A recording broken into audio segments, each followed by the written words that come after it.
Hello दोस्तों, आज हम बात करेंगे एक्सेप्टेंस क्राइटेरिया ऑफ कंक्रीट कि कंक्रीट कब कंक्रीट को हम क्वालिटी चेक करते हैं तो कंक्रीट की क्यूब की स्ट्रेंथ कितनी आनी चाहिए, हम उसके बारे में पढ़ेंगे और कब उसको रिजेक्ट करना है, कब उसको पास करना है। तो ये हमारा कोड है IS 456/2000। तो IS 456/2000 में अंदर आया था, तब इसके बाद इसमें एक नंबर ऑफ 4 अमेंडमेंट हुए। तो लेटेस्ट अमेंडमेंट को पढ़ेंगे क्योंकि इसके अंदर बहुत सारा कन्फ्यूजन रहता है कि कंक्रीट को कब क्या एक्सेप्ट करें। तो शुरू करते हैं सबसे पहले बेसिक पॉइंट से कि हमें एक करेक्टरिस्टिक ऑफ कंक्रीट के बारे में जानना है। जो करेक्टरिस्टिक्स कंक्रीट क्या होती है, तो हम बता रहे हैं characteristic strength of concrete FCK जिसको हम बोलते हैं। तो इसकी डेफिनेशन में लिखा हुआ है value of strength of material below which not more than 5% test result are expected to 5 fall. मतलब क्या है कि हम पॉइजन डिस्ट्रीब्यूशन से समझेंगे पहले इसको कि जैसे कि हमारा पॉइजन डिस्ट्रीब्यूशन ग्राफ ये ऐसे बनता है। तो ये हमारा ग्राफ हो गया, ठीक है। अब यहाँ हो गया नंबर ऑफ सैंपल, यहाँ हो गया करेक्ट स्ट्रेंथ ऑफ क्यूब,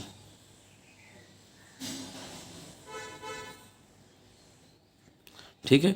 ये स्ट्रेंथ हो गई मीन स्ट्रेंथ FM, ये हो गई FCK जिसको हम बता रहे हैं। तो इसमें क्या है कि 5% से कम टेस्ट रिजल्ट, ये हमारी FCK हो गई, ये हो गई मीन स्ट्रेंथ। इसमें क्या दिखा रखा हमको कि 5%, यहाँ पे 5% से नीचे आ रहा है, तो ये एरिया कितना हो गया 95%। तो अपने को क्या है कि 5% से नीचे स्ट्रेंथ नहीं आनी चाहिए। तो अब सपोज करो कि जैसे कि हमारे 100 नंबर ऑफ कॉलम है, ठीक है। उसके अंदर हर एक कॉलम के अंदर क्यूब 100 नंबर ऑफ क्यूब बने कॉलम है। उसके अंदर हर एक कॉलम के अंदर 5 मीटर क्यूब कंक्रीट लग रही है। तो कितना टोटल कंक्रीट कितना हो गया 500 मीटर क्यूब, समझ में आया? ओके। तो अब क्या है कि मतलब मान लीजिए 90 इसका 5% से बिलो होना चाहिए, तो 25 M³ की कंक्रीट हमको 5% से नीचे ले सकते हैं। तो जो 25 M³ है कंक्रीट, इसकी स्ट्रेंथ क्या M20 पे चल जाएगी। मान लीजिए सपोज कीजिए हमारे M35 का कंक्रीट कर रहे हैं, ठीक है, और हमारी 5% का बिलो क्राइटेरिया इसके अनुसार हमारी कंक्रीट की स्ट्रेंथ मान लो M5 आ रही है, M10 आ रही है। तो क्या हम इसको एक्सेप्ट करेंगे या नहीं करेंगे? यही हमारा टॉपिक आज का कि जैसे 5% या उससे कम रिजल्ट आ रहा है तो क्या हम उसको एक्सेप्ट करेंगे। तो करेक्टरिस्टिक FC की स्ट्रेंथ होती है जिसके 5% से नीचे रिजल्ट नहीं आने चाहिए। तो हमारा एक्सेप्टेंस क्राइटेरिया बताता है कि हमको इससे नीचे नहीं जाना, और ये हमारा डिसाइड कौन करेगा? कोड। तो हमारा कोड के अंदर दिया हुआ है कि हमारी क्यूब की स्ट्रेंथ कितनी आनी चाहिए और इससे नीचे कितनी नहीं जानी चाहिए। तो इससे पहले हमको 2 टर्म समझनी होंगी, एक होता है स्पेसिमेन और एक होता है सैंपल। तो जैसे कि हम बता रहे हैं कि एक सैंपल किसको बोलेंगे, मान लीजिए कि हमारी क्यूब है, ठीक है। क्यूब की स्ट्रेंथ, ये हमारी क्यूब है, इसकी साइड कितनी है 150/150/150 की, 150/150/150 की तीनों साइड है। इनको क्या करेंगे हम 28 डेज स्ट्रेंथ के बाद जो भी रिजल्ट आएगा, 28 डेज स्ट्रेंथ के बाद जो भी रिजल्ट आएगा उसको हम बोल देंगे एक स्पेसिमेन। और ऐसे हमने 3 क्यूब बना ली, 1 2 3, और तीनों का एवरेज ले लिया, उसको हम बोलेंगे सैंपल। Clear doubt? अब हम आते हैं IS 456 क्लोज नंबर 15.4।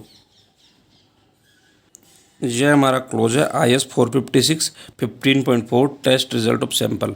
तो ये हमको आपको इमेज दिख रही है, इसमें क्या लिखा हुआ है कि individual variation should not be more than 15%। इसका मतलब क्या होता है कि जैसे कि हमारी एक क्यूब है, एक सैंपल लिया, ठीक है, इसमें 3 क्यूब हो गई 1 2 3, ठीक है।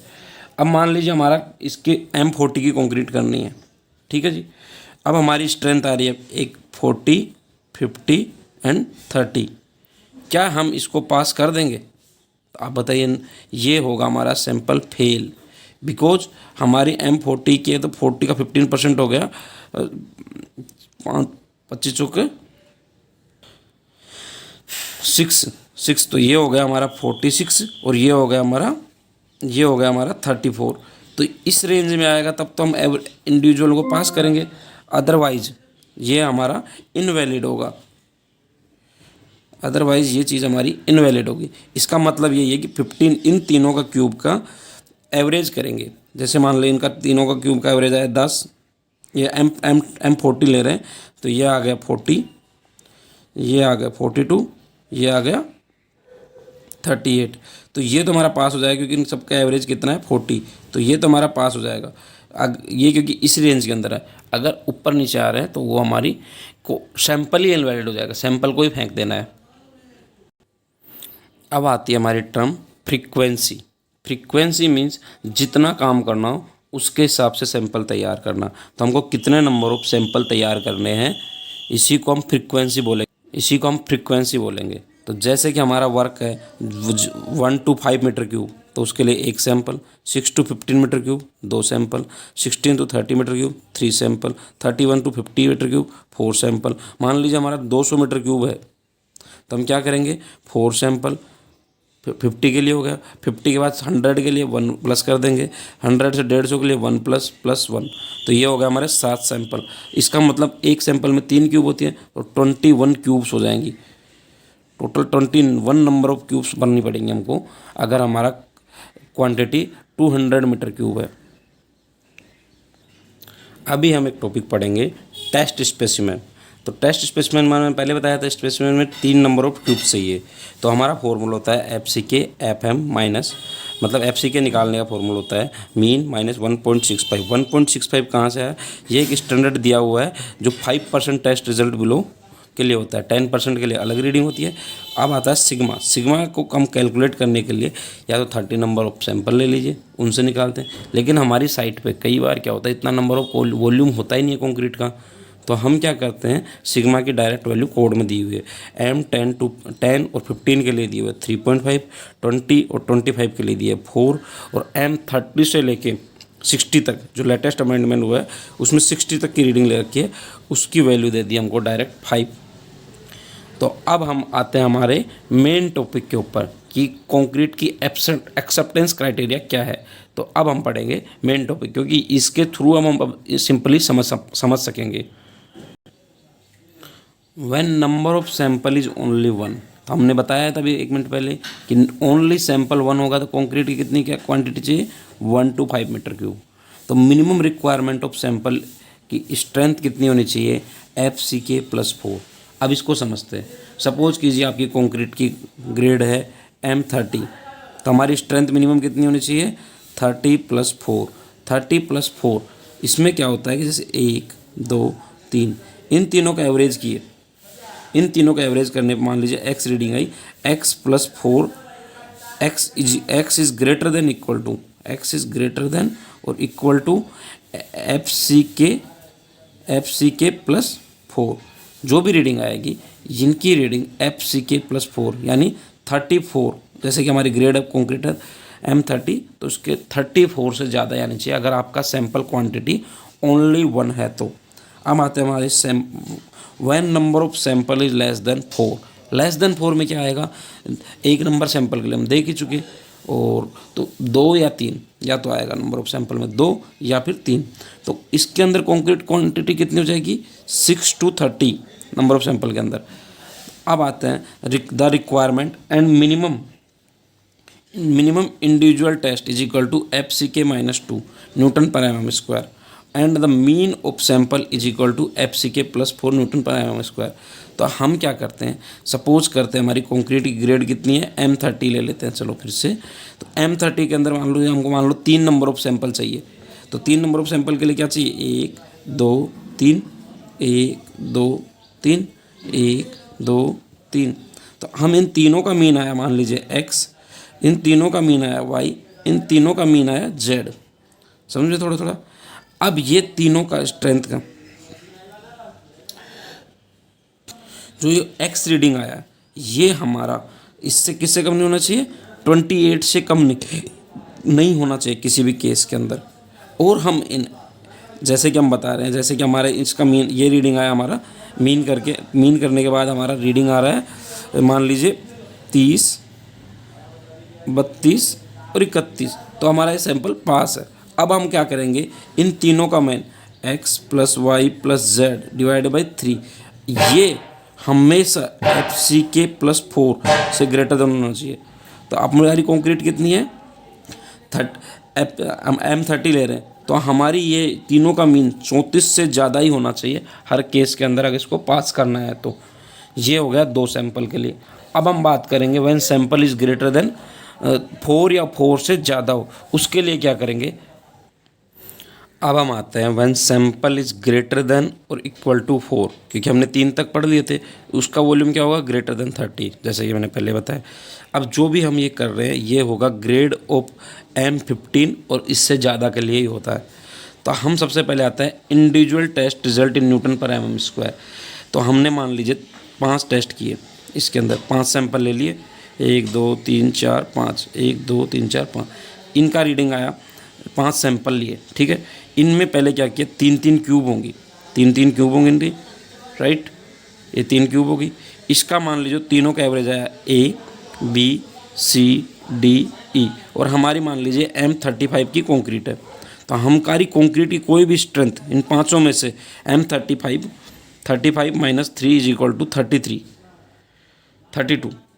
तो इस ये ए भी 32 से कम नहीं आना चाहिए, कोई भी पाँचों में से 32 से कम नहीं आना चाहिए। इसका मतलब ये होता है कि जैसे जो भी हमारा ग्रेड हो उसका जो भी FCK -3 से ग्रेड कम नहीं आना चाहिए। अब आता है हम सेकंड टर्म के ऊपर, mean of group of 4 non overlapping consecutive test result in sample. मान लीजिए हमारी बार 11 है, 1 2 3 4 5 6 7 8 9 10 11, 1 2 3 4 5 6 7 8 9 10, 11 नंबर ऑफ सैंपल ले लिए, ठीक है। तो कंसेक्यूटिव मतलब एक से लेके लगातार लेना है, बीच में नहीं छोड़ना। जैसे 1 2 3 4 4 सैंपल लेने हैं तो हमको क्या करना है, कंसेक्यूटिव लेना है। जैसे कि हमको ये नहीं ले सकते 3 4 5, क्योंकि कंसेक्यूटिव में तो क्या आएगा, लगातार आएगा। कंसेक्यूटिव का मतलब होता है लगातार, जो हमारी टर्म है कंसेक्यूटिव, इसका मतलब होता है जैसे हम 3 4 5 6, लेकिन ये नेक्स्ट टर्म दे दिया नॉन ओवरलैपिंग। तो हमने मान लीजिए पहले 4 सैंपल ये ले लिए, तो अगले 4 ये लेने होंगे, हमको ये 4 नहीं ले सकते, तो ये ले सकते हैं या फिर ये ले सकते हैं, और ये 3 तो लेने नहीं है, तो ऐसे लेने होंगे। या पीछे से ले सकते हैं 11 10 9 8, ये 4 ले सकते हैं, लेकिन ये इनको छोड़ना होगा। अब हमारी क्या है, स्ट्रेंथ निकालनी है। तो पहला तो हमने देख लिया, कोई भी स्ट्रेंथ FCK -3 से कम नहीं आना चाहिए। अब आते हैं हम लोग मेन कैलकुलेशन के ऊपर। फर्स्ट आता है FCK, मान लीजिए हमारी 30 की ग्रेड ऑफ कॉन्क्रीट है, 35 है, प्लस 0.825 स्टैंडर्ड डेविएशन मैंने आपको पहले बताया था, इसके लिए क्या हो जाएगा 5। तो ये कितना हो जाएगा, ये आ जाएगा 35 5 25 5 2 10 और 2 12। तो हमने इसमें वैल्यू डाली तो ये हमारा आ गया 35 प्लस 4.125, तो ये हमारी आ गई 29 1.5 न्यूटन पर m²। इससे कम नहीं आनी चाहिए। दूसरी हमारी टर्म है FCK +3, तो ये कितना हो जाएगा 35 + 3 इज इक्वल टू 38। तो इन दोनों में जो क्या होगा, मैक्सिमम होगा, जो इन दोनों के अंदर मैक्सिमम होगा हमको वो रीडिंग लेनी है, मिनिमम को नहीं लेना, हमको सबसे पहले रीडिंग लेनी है मैक्सिमम। तो इन दोनों में जो मैक्सिमम हो, तो हमारी 39.125 से रीडिंग कम नहीं आनी चाहिए कंक्रीट को पास करने के लिए। यही हमारा न्यूटन पर m², यही हमारा ग्रेड ऑफ कंक्रीट है। तो please like my channel, subscribe my channel. अगर आपको कोई भी किसी भी टाइप का क्वेश्चन है, आप कमेंट बॉक्स में क्वेश्चन डाल दीजिए, मैं आपको सॉल्यूशन दे दूंगा। Thank you everyone. यह लेटेस्ट अमेंडमेंट के बारे में जो भी मैंने पढ़ाया, ये हमारे कोड के अंदर दिया हुआ है, आप यहाँ से भी पढ़ सकते हैं। ये हमारा फाइनल आंसर है कि देखिए आपके अंदर सब चीज़ें इसके अंदर डिटेल में लिखी हुई है जो मैंने आपको बताया था। Thank you.